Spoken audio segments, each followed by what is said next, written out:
Assalamualaikum warahmatullahi wabarakatuh. Perkenalkan, saya Siti Nur Khairanita dari jurusan Pendidikan Agama Islam, Fakultas Tarbiyah, UIN Sultan Maulana Hasanuddin Banten. Dalam video ini saya akan menjelaskan tentang penelitian tindakan kelas yang meliputi pengertian penelitian tindakan kelas, sejarah penelitian tindakan kelas, prinsip-prinsip penelitian tindakan kelas, dan langkah-langkah penelitian tindakan kelas. Video ini diajukan untuk memenuhi salah satu tugas ujian komprehensif yang diampu dengan penguji oleh Ibu Helena Nelis. Untuk itu mari kita saksikan videonya dan selamat menyaksikan. Terima kasih.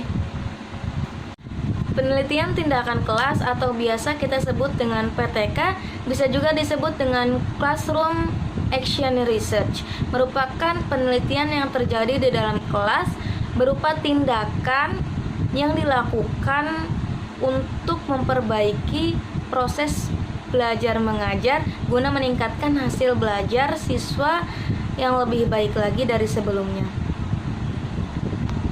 Penelitian ini biasa dilakukan oleh guru yang menyadari adanya penurunan dari hasil belajar siswa ataupun kurangnya motivasi yang ada dalam siswa untuk mengikuti pembelajaran. Penelitian tindakan kelas juga bisa dipakai untuk implementasi berbagai program yang ada dalam sekolah dengan memperhatikan indikator keberhasilan proses belajar mengajar siswa ataupun keberhasilan proses dan hasil implementasi berbagai program yang ada di sekolah. Tujuan dari penelitian tindakan kelas adalah untuk mengubah perilaku mengajar guru, perilaku peserta didik di dalam kelas, peningkatan atau perbaikan praktik belajar mengajar, dan atau mengubah kinerja kerja melaksanakan kelas yang diajar oleh guru tersebut sehingga terjadi peningkatan layanan profesional guru dalam menangani proses belajar mengajar. Menurut Arikunto dan kawan-kawan, PTK merupakan suatu pencermatan terhadap kegiatan belajar berupa tindakan yang sengaja dimunculkan dan terjadi secara bersamaan di dalam kelas. Menurut Supardi, PTK adalah penelitian yang menawarkan cara dan prosedur baru untuk meningkatkan dan memperbaiki profesionalisme guru dalam proses belajar mengajar di kelas dengan melihat kondisi siswa. Menurut O'Brien dalam Mulyatiningsih tahun 2011, PTK adalah penelitian terhadap sekumpulan orang atau siswa yang diidentifikasi masalahnya, kemudian peneliti atau guru melakukan tindakan untuk mengatasinya. Dari pendapat di atas dapat disimpulkan bahwa PTK ini merupakan penelitian yang dilakukan untuk mengatasi permasalahan yang ada di dalam kelas yang dilakukan oleh guru untuk mengambil tindakan dalam memperbaiki kinerjanya ataupun memperbaiki perilaku peserta didik guna meningkatkan dan memperbaiki praktik belajar mengajar agar menghasilkan hasil atau proses belajar mengajar yang diinginkan. Sejarah PTK muncul berdasarkan tren penelitian tindakan yang pertama kali diperkenalkan oleh ahli psikologi sosial yang berasal dari Amerika bernama Kurt Lewin. Dari gagasan Kurt Lewin inilah para ahli psikolog sosial lainnya mengembangkan penelitian tindakan ini seperti Stephen Kemmis, Robert McTaggart, dan lain sebagainya. Karena diperkenalkan awalnya oleh para ahli psikologi sosial, maka penelitian ini awalnya berdasarkan pada permasalahan seperti organisasi, manajemen, kesehatan atau kedokteran maupun permasalahan di bidang pendidikan. Nah, di bidang pendidikan, penelitian ini bisa dilakukan di dalam kelas dengan mengetahui permasalahan atau telah diidentifikasi masalahnya terlebih dahulu. Yang melakukan tindakan untuk mengatasi masalahnya ini adalah guru sebagai peneliti, dan untuk diidentifikasi masalahnya ini berasal dari siswa yang hasil belajarnya menurun ataupun kurangnya motivasi dalam mengikuti pembelajaran. Model PTK ini telah berkembang di negara-negara maju seperti Australia, Amerika.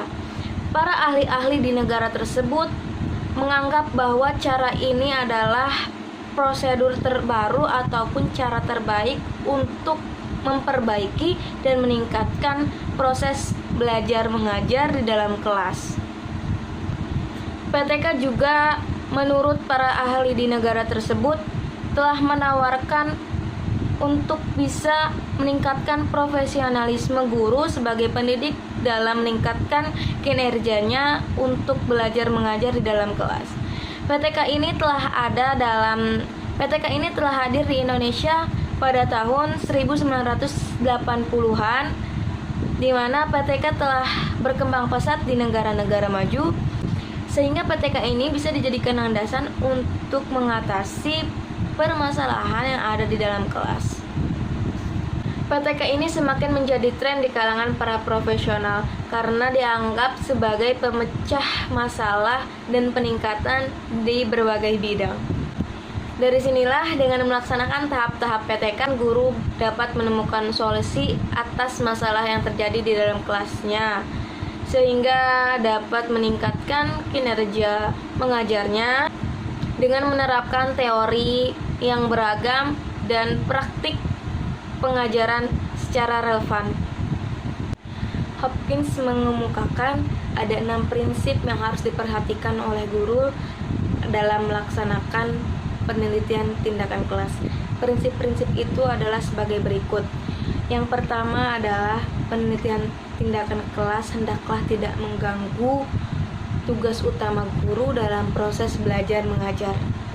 Yang kedua, metode pengumpulan data tidak menyita waktu guru. Yang ketiga, metodologi penelitian yang digunakan harus reliable untuk memungkinkan guru dalam mengembangkan pembelajaran berbasis masalah di kelas tertentu. Yang keempat, masalah penelitian yang diambil hendaklah dapat dipecahkan oleh guru dan tidak terlalu kompleks. Yang kelima, pemecahan masalah tentunya harus mengacu pada kebutuhan guru untuk memberikan perhatian terhadap prosedur-prosedur di lingkungan kerjanya. Dan prinsip yang terakhir, jika memungkinkan, penelitian dilakukan untuk meningkatkan upaya-upaya tujuan atau prioritas sekolah untuk di masa yang akan datang. Bahasan selanjutnya yaitu tentang langkah-langkah penelitian tindakan kelas. Yang pertama yang harus dilakukan oleh guru adalah terdapat masalah di dalam kelas tersebut. Masalah yang diidentifikasi berupa kerisauan guru terhadap proses pembelajaran yang terjadi di dalam kelas. Kemudian selanjutnya analisis masalah agar guru bisa melakukan langkah-langkah dengan baik dan tepat. Selanjutnya yaitu merumuskan alternatif tindakan yang tepat. Di langkah ini guru dapat memperluas wawasan dengan membaca literatur buku ataupun bertanya kepada pihak kepala sekolah, pengawas, teman sejawat maupun dosen pengembang pendidikan. Selanjutnya yaitu melakukan tindakan secara bersiklus, di mana tindakan mesti melakukan lebih dari satu siklus. Karena apabila hanya satu tindakan, prosesnya belum teramati dan hal itu tidak mempengaruhi proses dari perubahan siswa. Dalam siklus-siklus selanjutnya akan diberikan tindakan yang lebih reliable dan valid. Selanjutnya yaitu mengamati tindakan dan melakukan refleksi. Dalam hal ini, guru juga harus melakukan sebuah tindakan ataupun dilaksanakan oleh observer, pengamat yang berasal dari teman sejawat ataupun hal yang bisa mengamati masalah tersebut dengan memberikan refleksi sehingga hal mana yang mesti diperbaiki dan hal mana yang berhasil dalam tindakan tersebut. Dan yang terakhir, kesimpulan, di mana guru bisa menyimpulkan bahwa masalah yang telah terjadi dapat diatasi dengan tindakan yang bersiklus yang telah dilaksanakan sebelum-sebelumnya, dan dari refleksi tersebut guru bisa mengetahui apa yang harus dirubah dan apa yang harus ditingkatkan dalam proses belajar mengajar di kelas. Terima kasih telah menyaksikan penjelasan tentang PTK dalam video ini. Mohon maaf bila ada kata kesalahan, dan jika ada pertanyaan silahkan tanyakan di kolom komentar. Terima kasih. Wassalamualaikum warahmatullahi wabarakatuh.